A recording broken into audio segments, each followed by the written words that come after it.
राजू और दीपू दो दोस्त थे और एक साथ ही पढ़ते थे। कॉलेज की परीक्षा पास आ रही थी, इसलिए वो जोरों शोरों से पढ़ाई कर रहे थे। वो एक ही कमरे में किराए पर रहते थे और किराएदार रोज उनसे किराया मांगता रहता था, पर उनके पास किराया देने के लिए पैसे नहीं थे। तुम लोगों ने अभी तक मकान का किराया नहीं दिया है। अभी हमारे पास पैसे नहीं है, जब हमें पैसे मिल जाएंगे तब हम आपका किराया चुका देंगे। मुझे अभी के अभी मकान का किराया चाहिए। हमारे पिताजी ने अभी तक पैसे नहीं भेजे हैं, तो हम तुम्हें किराया कहां से दे दें? अगर किराया नहीं दे सकते तो सुबह अपना सामान लेकर यहाँ से रफू चक्कर हो जाना। वो जो मैंने 50,000 अपनी बहन के इलाज के लिए रखे थे, वो दे दे तू इनको। 50,000? उसमें 2,000 कम है ना। कोई बात नहीं, मेरी बहन का नहीं होगा, पर तू इनके मकान का किराया दे दे।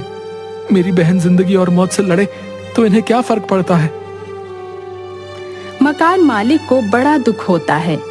मकान मालिक सोचता है कि राजू को अपनी बहन के इलाज की बहुत फिक्र है, इसलिए वो उससे कहता है, ये ले 2,000, अपनी बहन का इलाज करा ले। मैं इतना जालिम भी नहीं कि तुम्हारी बहन का दर्द ना समझ सकूं।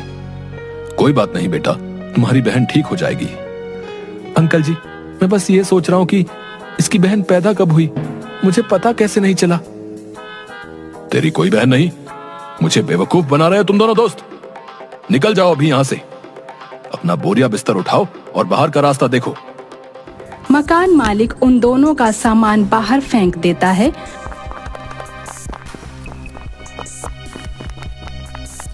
वो दोनों अपना सामान उठाकर भटकते हुए जंगल की ओर चल पड़ते हैं।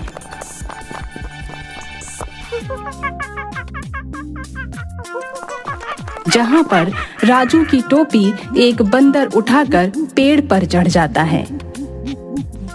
अरे, इस बंदर ने तो मेरी टोपी छीन ली। अरे बंदर, मेरी टोपी तो वापस कर दे। ये मेरी लकी टोपी है, मैं तुझे नहीं लेने दूंगा। एक काम कर, इसको पत्थर फेंक कर मार। बदले में तुझे ये टोपी फेंक कर मारेगा, क्योंकि बंदर तो नकलची होते हैं ना। राजू ऐसा ही करता है, पर बंदर बहुत चालाक होता है। वो पेड़ पर लगे आमों को उसकी ओर फेंकता है और जब आम खत्म हो जाते हैं तो वो पेड़ पर रखे एक नक्शे को उसकी ओर फेंकता है। आजकल के बंदर बहुत चालाक हो गए, पत्थर के बदले टोपी नहीं, आम फेंक रहे हैं। और ये नक्शा कैसा है, जरा खोल के तो देख। अरे ये तो कोई खजाने का नक्शा लग रहा है। देख, यहाँ पर खजाना भी बना हुआ है। अरे वाह, मजा आ गया। किराए के मकान से निकले तो खजाने का नक्शा मिल गया। चल चल जल्दी चल, खजाना ढूंढने चलते हैं। राजू और दीपू खजाना ढूंढने के लिए चल पड़ते हैं और पीछे से बंदर उसकी टोपी भी उसकी ओर फेंक देता है। राजू टोपी पहनकर आगे बढ़ जाता है और फिर दोनों नक्शे के अनुसार एक गुफा के अंदर पहुंचते हैं।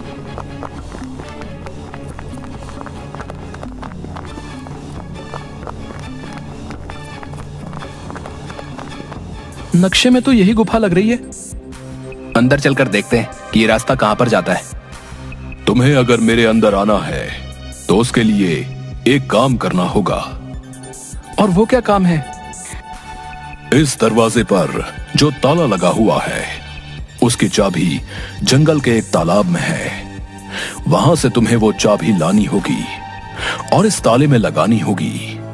और वो कोई मामूली तालाब नहीं है, उसमें बहुत सारे मगरमच्छ रहते हैं जो बहुत ही भूखे हैं। और तुम्हें सूर्योदय से पहले इसी काम को अंजाम देना होगा, नहीं तो तुम उसी तालाब में रह जाओगे और कभी वापस नहीं आओगे।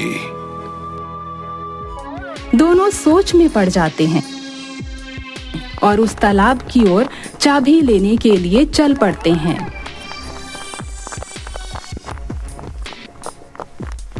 जब वो तालाब के पास पहुंचते हैं तो देखते हैं कि वो तालाब मगरमच्छों से भरा हुआ है।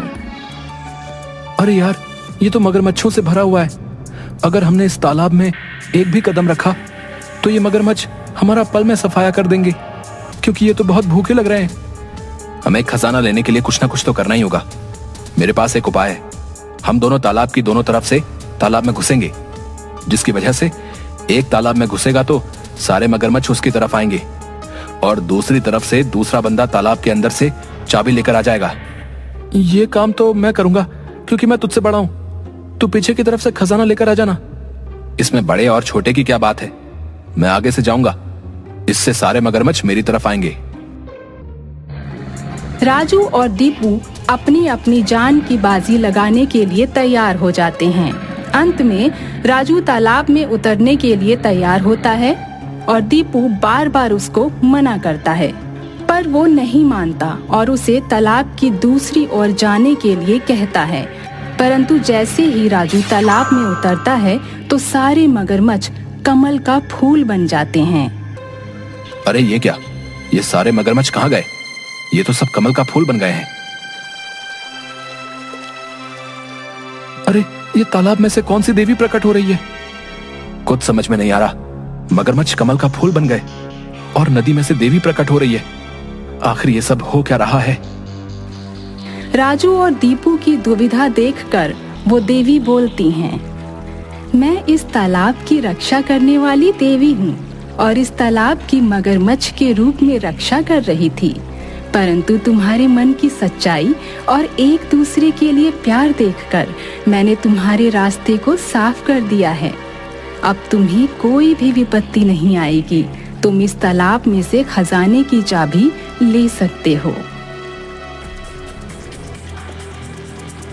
राजू और दीपू उस तालाब में कूद पड़ते हैं और अंदर जाकर गुफा की चाबी ले आते हैं।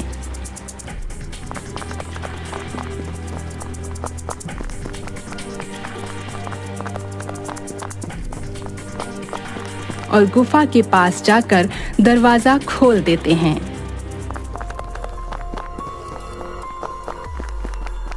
राजू और दीपू जैसे ही गुफा के अंदर जाते हैं तो उसमें से चमगादड़ों का एक झुंड उड़ता हुआ आता है और दीपू को उठा लेता है। अरे बेवकूफ हो क्या? इसको क्यों उठा कर ले जा रहे हो? इसको तो यहीं पर छोड़ जाओ। मैं तुम्हारे दोस्तों को छोड़ दूंगी अगर तुम इस छोटी गुफा का दरवाजा खोलने में कामयाब हो गए तो। पर वो खुलेगी कैसे? इसकी चाबी यहीं पर है। राजू चारों तरफ चाबी ढूंढता है पर उसको कोई चाबी नहीं मिलती। थक कर वो एक पुतले पर हाथ रखकर बैठ जाता है, जिसकी वजह से वो पुतला घूम जाता है और छोटी गुफा का दरवाजा खुल जाता है। अरे यहाँ पर थी, मैं तो इसकी चाबी ढूंढ रहा था और इस गुफा को तो इस पुतले ने ही खोल दिया। चमगादड़ उसे ऊपर से ही गिरा देती है और वो अपनी कमर सहलाता हुआ उठता है। थोड़ी दूर चलने पर उसका पैर फिसलता है और वो एक गड्ढे में जाकर गिरते हैं। वो गड्ढा एक रहस्यमयी रास्ते की ओर जा रहा था। दोनों उस ओर चल देते हैं। वहां उन्हें एक नदी मिलती है। नक्शे के अनुसार तो हम सही रास्ते पर जा रहे हैं, पर इस नदी को कैसे पार किया जाए? यहाँ पर तो कोई नाव भी नहीं मिलेगी। हमें तैरकर जाना होगा, यही एक रास्ता है, क्योंकि इस नदी को पार किए बिना हम नक्शे के रास्ते को पार नहीं कर सकते। ये देखो, इस नक्शे में भी ऐसा ही लिखा है। राजू और दीपू उस नदी में उतर जाते हैं, पर थोड़ी दूर तैरने के बाद वो एक नदी के अंदर ही एक रास्ते में जाते हैं, जो बड़ा खुफिया रास्ता होता है। हम इधर आ तो गए हैं, पर कहीं ऐसा ना हो कि बाहर लोगों को हमारा पता ही ना चले कि हम कहाँ गायब हो गए। यहाँ बहुत ही अजीब अजीब रास्ते हैं। इन अजीबो गरीब रास्तों को पार तो कर लिया जाएगा, परंतु इनसे वापस कैसे आएंगे? अभी जो हमारे लिए जरूरी है वो खजाने की खोज है, इसलिए खजाने की खोज के लिए हमें ये रास्ते तो तय करने ही होंगे। राजू और दीपू आगे बढ़ते जाते हैं। फिर वहां उन्हें एक मूर्ति दिखाई देती है। अरे दीपू, उस मूर्ति को देख, वो देख, कितना सारा खजाना लेकर खड़ी है। हाँ, उसके हाथ में बहुत सारा खजाना है, हीरे जवाहरात और इतनी सारी अशर्फियां। खजाने की तो पूरी की पूरी तिजोरी है इसके हाथ में।